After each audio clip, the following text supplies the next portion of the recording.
Sederet nama artis dan publik figure terseret kasus dugaan investasi bodong robot trading Net89.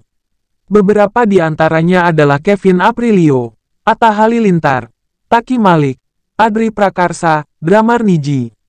Kevin Aprilio sendiri sudah menyampaikan klarifikasi mengenai masalah ini.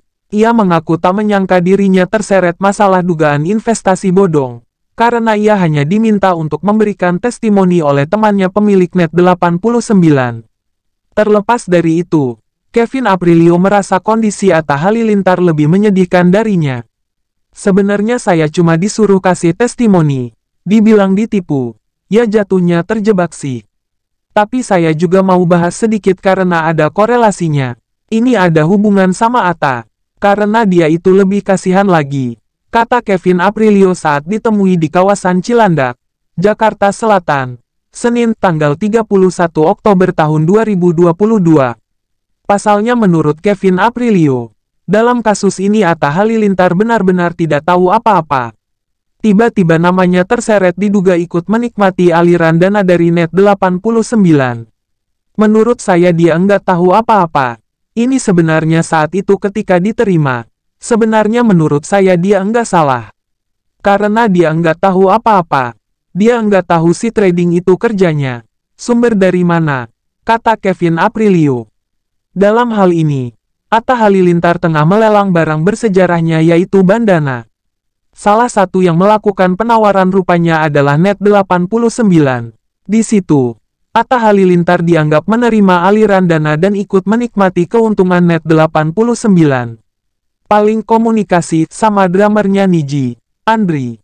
Sama Mas Andri sih udah ngobrol. Sama-sama ngalamin karena tahu ada izinnya. Kalau Atta beda case, dia terima itu tapi kan saat itu dia emang melelang. Setahu saya dia gak ikut dunia-dunia robot-robot koreks gitu. Jadi, bagi saya dia tidak bersalah. Jelas Kevin Aprilio. Atta Halilintar sendiri sebelumnya buka suara dengan membagikan unggahan klarifikasi melalui akun Instagram miliknya. Atas dugaan keterlibatan ketika melakukan lelang bandana miliknya. Jadi saya pada saat itu melakukan lelang barang bersejarah saya yang paling pertama, headband. Dengan tujuan dana hasil lelang itu akan digunakan untuk membantu pembangunan tempat penghafal Al-Quran dan juga membantu pembangunan masjid, kata Atta dikutip melalui story Instagramnya. Pada saat itu tidak mungkin saya tanya satu-satu semua yang ngebit kamu dapat uang dari mana ikut lelang ini. Apalagi ini lelang terbuka kan. Banyak yang mengikuti lelang itu dan akhirnya ditutup dengan tanggal dan jam yang sudah ditentukan. Jadi kalau dibilang saya main robot trading atau ada di dalam robot trading Net89, saya sama sekali tidak mengerti dan tidak pernah ikut trading robot. Semoga ini semua jelas, ujarnya. Beberapa publik figure kerap menerima tawaran endorsement sebagai pekerjaan, tanpa melihat lebih jauh apakah itu legal atau tidak. Kalau menurut saya, bisa jadi artis-artis ini tidak tahu persis yang diinvestasikan ini bodong. Namanya artis kan endorse aja, pendapatannya dari situ. Jadi mereka istilahnya mereka pikir ini produk keuangan. Aman, Pak Mario Teguh. Tolong iklankan.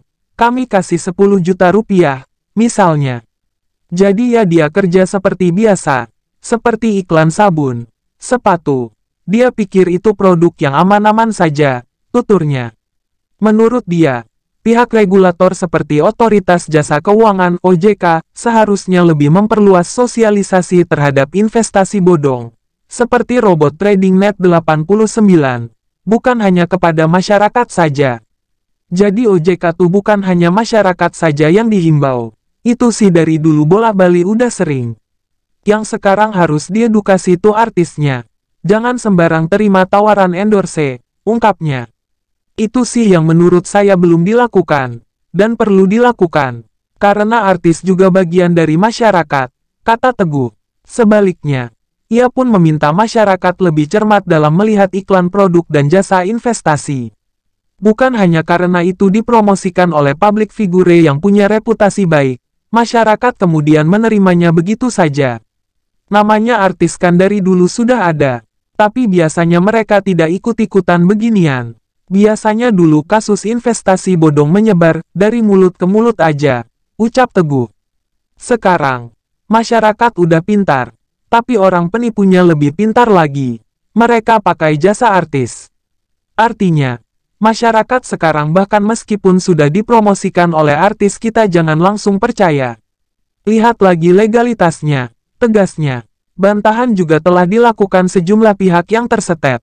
Salah satunya, Kevin Aprilio yang disebut dalam daftar 5 figur publik Indonesia yang terlibat dalam dugaan investasi bodong berkedok robot trading Net 89 yang dilaporkan ke Bareskrim Polri Jakarta, Rabu, tanggal 26 Oktober tahun 2022. Merespons kabar panas ini, Kevin Aprilio menyampaikan klarifikasi via Instagram Stories. Pada hari yang sama, putra Adi MS dan Memes membenarkan pernah mempromosikan robot trading Net 89. Di sisi lain, dia membantah menerima transfer uang dari anggota Net 89. Terlepas dari kasus ini, mengenai robot trading, dengan kasus berbeda, pernah ditanyakan oleh seorang pembaca Nu Online. Berikut adalah pertanyaannya. Assalamualaikum WB, redaksi Nu Online yang terhormat. Saya ingin menanyakan masalah hukum trading menggunakan robot autopilot, halal ataukah haram? Terima kasih atas perhatian dan penjelasannya. Ismail. Jawaban. Waalaikumsalam WB. Syukur alhamdulillah atas limpahan rahmat, taufik, dan hidayahnya kepada kita semua. Penanya Budiman. Pada dasarnya setiap praktik transaksi muamalah hukum asalnya adalah boleh asalkan mekanismenya bisa diterima oleh akal sehat serta memenuhi kaidah tuntunan syariat. Artinya, hukum asal akad muamalah adalah bisanya akad tersebut diterima maknanya oleh akal sehat, kecuali bila syariat telah menetapkan ragam batasannya sebagai yang bersifat ta'abudi, tunduk dengan ketentuan syariat, sehingga wajib ikut secara total tanpa boleh berlaku melampaui batas yang telah ditetapkan. Abul Mudafar As-Samani, Qautiul Adilat fil Usul, Juz 2, halaman 152. Adapun batas-batas dibolehkannya transaksi adalah apabila di dalam akad tersebut tidak ditemui beberapa praktek berikut. 1. Gar, yaitu penipuan akibat tidak mengenal harga dan barang yang ditransaksikan. 2. Gaben, yaitu kecurangan atau menyembunyikan cacat, termasuk biaya tak diduga, termasuk pula menyembunyikan akad yang sebenarnya berlaku dengan menggunakan istilah-istilah yang tidak dipahami oleh konsumen. 3. Gisi, pengelabuan, dan tals, pemalsuan. 4. Riba, memakan harta orang lain secara batil. 5. Jahlah, yaitu tidak mengenal pola transaksi dan akadnya. Dan 6. Maisir, yaitu judi atau spekulasi. Trading merupakan akad niaga yang dilakukan di pasar berjangka future market. Karena itu meniscayakan berlakunya praktik akad salam order. Akad salam merupakan akad yang dibolehkan oleh syariat karena alasan dilarang 5 Dzulhijjah terdesak kebutuhan. Artinya, salam merupakan akad yang menyimpan ketidakpastian. Akad ini dibolehkan karena alasan hajat. Karenanya akad salam tidak menerima bentuk ketidakpastian lainnya. Zakaria Al-Ansari, Asnal Matlib Syarhu Raudutib, Juz 2, halaman 122. Dengan demikian, untuk memakai akad ini, maka pertanyaan yang seyogyanya dihadirkan dalam benak penanya adalah sejauh manakah Anda terdesak dan butuh hajat melakukan akad salam lewat trading tersebut. Apakah Anda merupakan seseorang yang harus berniaga lintas negara, sehingga butuh keberadaan mata uang asing yang hanya bisa Anda dapatkan lewat aksi trading? Jika tidak, dan hanya sebatas alasan untuk mengisi kekosongan waktu atau penyaluran hobi, maka Anda belum masuk sebagai pihak yang mengalami dilarang 5 Dzulhijjah sebagaimana yang dimaksud oleh syariat. Tidak dibolehkannya pihak yang tidak punya hajat mendesak ini adalah sebab aktivitas trading yang dilakukan bukan dikarenakan ia hendak berinvestasi, melainkan berlaku sebagai pihak yang mengais rezeki dengan jalan melakukan praktik maisir untung-untungan dalam niaga. Artinya, akad muqawalah merupakan bagian dari macam akad baru yang sering ditemukan. Akad ini menyerupai akad salam dan akad istisan. Akan tetapi, ada perbedaan dari sisi tempo penyampaian harga dan barang yang ditukar. Di satu sisi akad muqawalah bisa ditengarai sebagai akad jual beli utang dengan utang, yang mana utang yang ditunda bersifat belum subtun fis zimah, namun sudah dijual lagi dengan ganti berupa utang semisal yang sejenis. Ulama Malikiyah menegaskan akad ini sebagai akad jual beli utang dengan utang.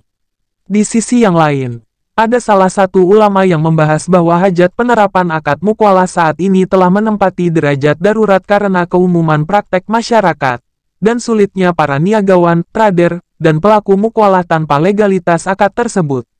Karena itu, perlu catatan bahwa legalitas kebolehan dari akad ini adalah selagi tidak ditemui adanya praktik riba. Ketiadaan riba merupakan satu alasan ketiadaan unsur penghalang secara syara. Nazih Hamad, Baiul Kali, Bil Kali, Fil Fikil Islami, halaman 29.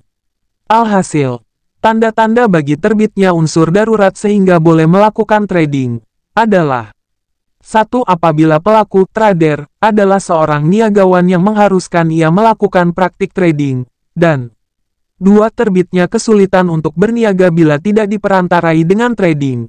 Robot autopilot expert advisory seperti MetaTrader 4 dan 5 merupakan wasilah untuk berkomunikasi antara seorang trader dengan seorang admin yang bertindak selaku wakil trader di exchange stock market pasar bursa. Sebagai wasilah, maka pihak yang berlaku selaku mutaakidain atau dua pihak yang bertransaksi adalah trader dan wakilnya, admin robot autopilot, dan bukan antara trader dengan mesin.